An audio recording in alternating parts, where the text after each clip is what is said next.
Hello everybody, this is Brent. We're going to do a tutorial today on making icons for your DVD folder. So for starters, one of the programs that I love to use for my photo manipulation is GIMP. And it's free on the internet. You can pretty much find it anywhere. Um, Download it, start it up. There's some great tutorials on it. You really don't have to be an advanced user to run the thing. Okay, so here we have a site that I just happened to find that is absolutely incredible. It's called PS3 Media Server Thumbnail Generator.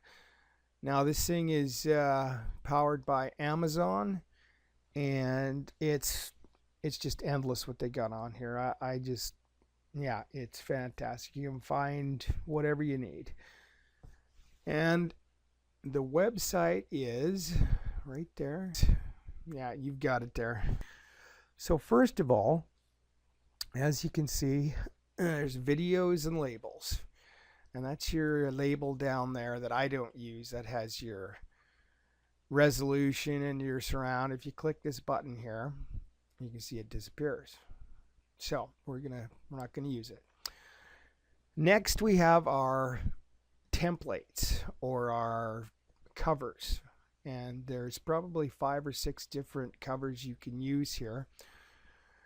Blu-ray, DVD, HD, DVD, and then some generic ones. There's blue, red, and black, but we're going to use the DVD. Okay, and next we have our disc. That's a generic disc. There's 4 or 5 of those as well. Blu-ray, DVD. We'll use the DVD one because it matches the case. So next thing we're going to do is we're going to go up and we're going to search for our media, our art. And just for the sake of this, we'll use Shrek. You hit search, and then over here in these 6 windows, your art will appear. And there's different ones. There's usually 3D, there's HD, whatever you want to use. So double click on the piece that you want to use. And as you can see, it's too big. So what we're going to do is we're going to line it up on the top and left-hand side right together on the corner. And then we're going to go down to the shrink here. I'm going to shrink it down so that there's about 1/8 of an inch space along the right hand side there. That ribbon is going to be important. And then we'll do the vertical and do the same. So we got about the same size ribbon along the bottom and the right hand side. Now we're going to apply our transformations. Click this button, and there you have it.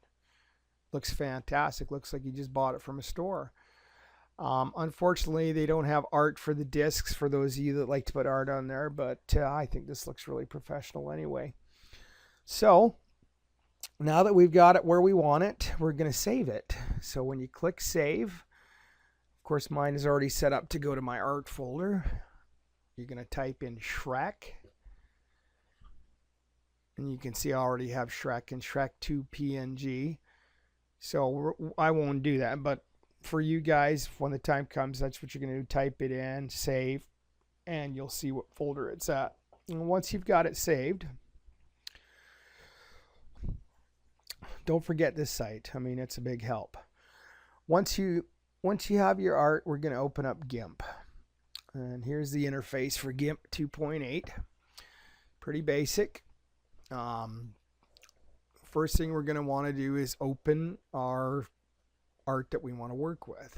The way I do it here is I go to my folder that has the art in it, find the PNG image, which is Jurassic Park. That's the next one I'm doing, and you can right click, edit with GIMP, and as you can see, it brings it up on the page. As you can see, it's got a black and gray background, so it's kind of a 3D image right now.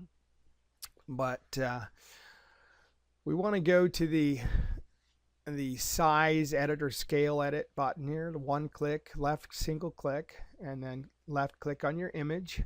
It'll bring up the scale box.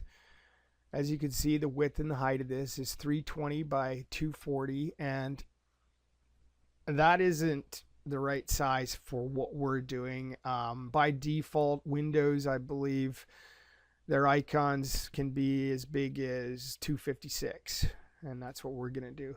Now, if these numbers were the same, we could hit that chain button right there, yeah, and then use that to scroll down. They'd both go down the same. We don't have that option, so we're just going to do it. Here we go, down to 256. You can see that's the width, and the height up to 256, and then when you're done, you click scale.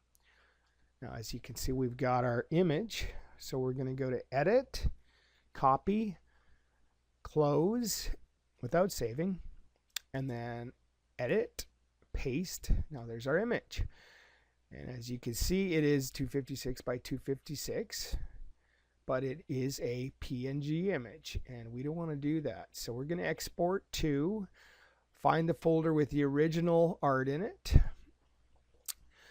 And when we find that, we're just going to single left click on the Jurassic Park PNG. Now you can see we've got Jurassic Park PNG, but we want to change that. So we're going to go to select file type by association. And then we're going to scroll down to Microsoft Windows icon and export. Okay, now there's a drop down here. You like to take the highest setting. That's the nicest picture. Compress PNG, and then we're going to click export. Okay, close without saving. And then we're going to bring up our art, and you'll see that we've got two files now. Two files. One is our original PNG image, and the other is our new icon image. So we can delete the original image. We don't need that anymore. We can go to our movie, our DVD folder, and find Jurassic Park. We're going to right click, Properties, Customize, Change Icon at the bottom. Now we're going to browse, and that'll take you to the folder with the artwork. We'll find the Jurassic Park. Just double left click. Okay, you see it's in our window. Okay. And then apply. Okay. And now let's see what it looks like when we're done here. Jurassic Park. I'll make it a little bigger here so we can get a good look at it. That's very nice. So as you can see, this is what the folders look like before. It takes a thumbnail of a part of the movie, and it's very generic. It's kind of ugly actually. And then you got this here, very professional, very clean looking. I think it's beautiful. And if this helped you guys, great. If it's not something you're into, that's okay too. But I do appreciate you guys watching, and we'll see you again soon.